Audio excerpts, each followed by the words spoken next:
La Catalogne est née lentement au fil des siècles dans les montagnes et les vallées situées entre les Pyrénées et la Méditerranée.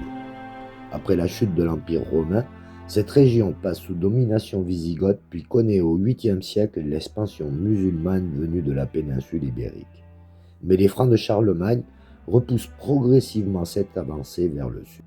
Pour protéger leurs frontières, les Carolingiens créent alors une vaste zone tampon, la Marche d'Espagne, une frontière militaire composée de petits territoires gouvernés par des comtes. C'est là que commence véritablement l'histoire de la Catalogne. Peu à peu, des comtés apparaissent, Besalú, Ripoll, Cerdagne, Barcelone. À l'origine, ces territoires dépendent encore du royaume franc, mais avec le temps, les comtes catalans deviennent de plus en plus autonomes. Un événement symbolique marque cette séparation.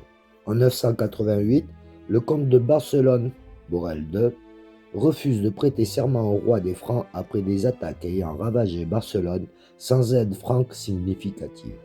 Ce geste est souvent considéré comme l'un des actes fondateurs de l'indépendance catalane médiévale. Autour des monastères, des châteaux et des villages fortifiés, une identité commune commence alors à émerger. Une langue romane issue du latin se développe, le catalan. Les grandes abbayes jouent un rôle immense dans cette naissance culturelle, comme le monastère de Sainte-Marie de Ripoll. Les moines copient des manuscrits, diffusent le savoir et participent à structurer le territoire. Pendant ce temps, les forteresses se multiplient sur les hauteurs. Les vallées deviennent des axes commerciaux, militaires et religieux. La Catalogne médiévale se construit ainsi entre guerre, foi et montagne. Et peu à peu, ces petits comtés frontaliers finiront par devenir l'une des puissances majeures de la Méditerranée médiévale.